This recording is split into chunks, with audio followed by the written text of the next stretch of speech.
കുട്ടികൾ പുകവലിക്കുന്നത് മഹാ അപരാധമായി കാണുന്നത് എന്തിന്? ഞാൻ ചോദിക്കുന്നതല്ല കേട്ടോ. നമ്മുടെ സാംസ്കാരിക മന്ത്രി സജി ചെറിയാന്റെ കണ്ണിൽ കുട്ടികൾ പുകവലിക്കുന്നത് ഒരു കുറ്റമല്ല. കുട്ടികളാകുമ്പോൾ കമ്പനി കൂടും, വലിക്കും, അതൊന്നും മൈൻഡ് ചെയ്യേണ്ട എന്നാണ് മന്ത്രിയുടെ പക്ഷം.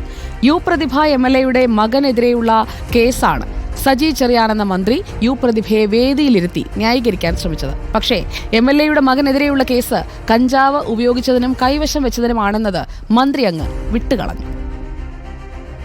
പ്രതിഭയുടെ മോൻ പോളിടെക്നിക് പഠിക്കുക, കുട്ടികൾ കൂട്ടുകൂടുന്നില്ല.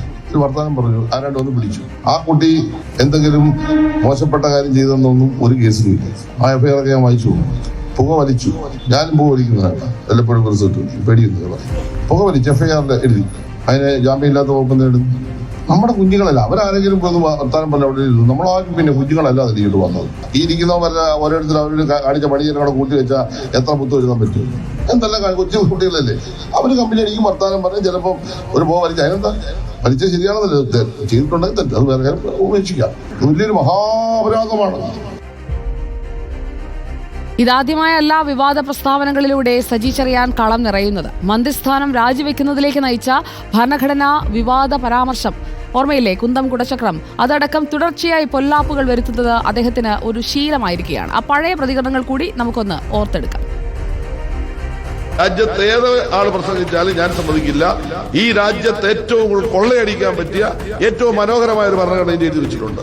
മതേതരത്വം, ജനാധിപത്യം, കുന്തം കുടച്ചക്രമൊക്കെ എന്റെ സൈഡിൽ എഴുതിയിട്ടുണ്ട്. 1 കിലോമീറ്റർ അങ്ങോട്ടും ഇങ്ങോട്ടും ബഫർ സോണാണ്. ഒരു സംഭവം 1 മീറ്റർ ബഫർ സോണില്ല. ഇതിന്റെ ഏതെങ്കിലും DPR ബഫർ സോൺ പറയും. കൃഷി ചെയ്തില്ല, ഇവിടെ തന്നെ സംഭവിക്കും. തമിഴ്നാട്ടിൽ അരിയുള്ളതും ഇവിടെ പട്ടണം കിടക്കും. ചില ബിഷപ്പുമാർക്കൊക്കെ ആണെങ്കിൽ പ്രത്യേക രോമാഞ്ചമുണ്ട്. BJP നേതാക്കന്മാരെ വിളിച്ചത് പ്രത്യേക രോമാഞ്ചം. അപ്പൊ അങ്ങനെ രോമാഞ്ചം കൂടി കുറച്ചുപേര് പോയി. കേക്കിന്റെ പീസും പിന്നെ മുന്തിരിങ്ങ ഇട്ട് വാറ്റിയ സാധനവും എല്ലാം കഴിച്ച് സ്തുതിയൊക്കെ പാടിപ്പോയി. ഈ 10ാം ക്ലാസ് ജയിച്ച നല്ലൊരു ശതമാനത്തിൽ വായിക്കാൻ എഴുതാൻ അറിയില്ല. അടുത്ത കാര്യം എന്ന് വെച്ചാൽ അങ്ങനെ എല്ലാവരെയും ജയിപ്പിച്ചു വിടുന്നതാണ് നല്ല കാര്യം. അത് ഇന്ത്യ കണ്ട ഏറ്റവും പ്രഗത്ഭനായ ഒരു കലാകാരനാണ്. അദ്ദേഹത്തിന്റെ സൈറ്റിലാണ് ഈ വിഷയം നടന്നതെന്നാണ് പറയപ്പെടുന്നത്. അദ്ദേഹം പറയുന്നു അദ്ദേഹത്തിനോടൊപ്പം അദ്ദേഹത്തിന്റെ സബോർഡിനേറ്റ്സ് ഉണ്ടായിരുന്നു പറയുന്നത്. അല്ലെ ഈ പരാതി പറയുന്ന ആള് ഒരാള് അന്നത്തെ വിവരാവകാശ കമ്മീഷന്റെ മുമ്പാകെ എന്താണ് അപ്പീൽ കൊടുക്കാൻ? ഒരുപാട് കമന്റുകൾ വരുന്നുണ്ട് ഈ പ്രതികരണത്തെക്കുറിച്ച്. നമുക്ക് നാട്ടിലേക്ക് ഇറങ്ങി ഒന്ന് ചോദിക്കണ്ടേ? മന്ത്രി സജി ചെറിയാന്റെ ഈ സാരോപദേശം ജനങ്ങൾ അതേപടി അങ്ങ് സ്വീകരിച്ചോ? നോക്കാം. വോയിസ് ഓഫ് ദ പീപ്പിൾ, പൊതുജനം സ്പീക്കിംഗ്.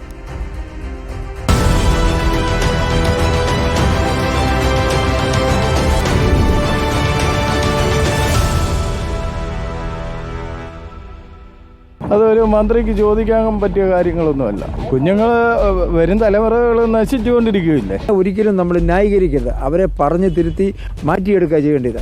അത് തെറ്റായ ഒരു സന്ദേശമാണ് മന്ത്രി കൊടുത്തിരിക്കുന്നത്. കുട്ടികളുടെ വിഷയത്തിലാവുമ്പം കുട്ടികൾ പുക വലിക്കാതിരിക്കുന്നതല്ലേ നല്ലത്.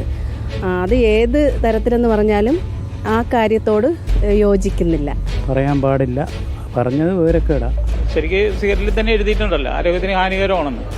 വലിക്കണമെങ്കിൽ വലിക്കാം, വലിക്കാത്തവർ വലിക്കാണ്ടിരിക്കാം. അത് തികച്ചും തെറ്റാ, മന്ത്രിക്ക് തെറ്റിയ പുകവലിയെ ശക്തിയിട്ട് എതിർക്കുക എന്നുള്ളതാണ്. മന്ത്രിക്ക് അങ്ങനെ തോന്നിയായിരിക്കാം. പക്ഷേ പൊതുസ്ഥലങ്ങളിൽ പുക വലിച്ചാൽ ഇപ്പൊ ക്യാൻസർ പോലുള്ള രോഗങ്ങൾ പടർന്നു പിടിക്കുന്നുണ്ട്. അത് പുകവലി മൂലം അതിന്റെ പുക ശ്വസിച്ച് മറ്റുള്ളവർക്കും അസുഖം ഉണ്ടാകും. മഹാപരാധം തന്നെയാണ് കാര്യം. ഞാൻ പുക വലിക്കത്തില്ല, പുക വലിക്കാത്ത എനിക്ക് വരെ ദോഷമാണത്. ഇപ്പൊ വലിക്കാത്തവരും ഉണ്ടല്ലോ, വലിക്കാത്തവരും അതിന് ശ്വസിക്കുന്നുണ്ടല്ലോ. അപ്പൊ അവർക്ക് ആ ഒരു ഇതൊക്കെ പറ്റും. സഹിക്കുന്ന സീരടി നാളായിരിക്കും, അതുകൊണ്ടായിരിക്കും പുള്ളിക്ക്.